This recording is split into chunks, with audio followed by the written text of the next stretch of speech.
Hi, I've got a few different examples of rechargeable hearing aids here. This is from Oticon, these are from New Ear, and this is from Resound.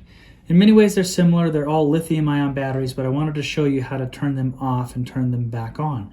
It's really easy if you have a charging case. When you take it out of the charging case, the hearing aid turns on and you can wear them for the day. At night, you just put them back into the charging case. Very, very easy.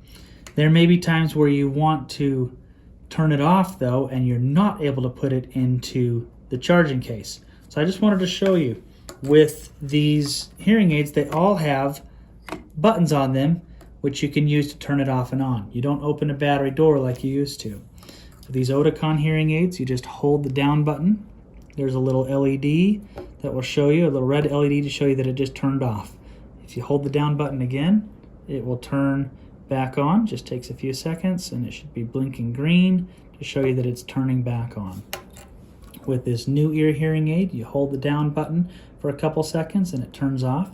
By the way, you also hear a little tone in your ear when you do that. To turn it back on, you just hold the up button for a couple seconds and the hearing aid turns back on. The Resound just has a single button, same thing, where if you hold the button down, this one also has a little LED to show you that it has turned off. And you can turn it back on the same way. Hold down the button for a few seconds and then you will see the LED start flashing that the hearing aid is turned back on.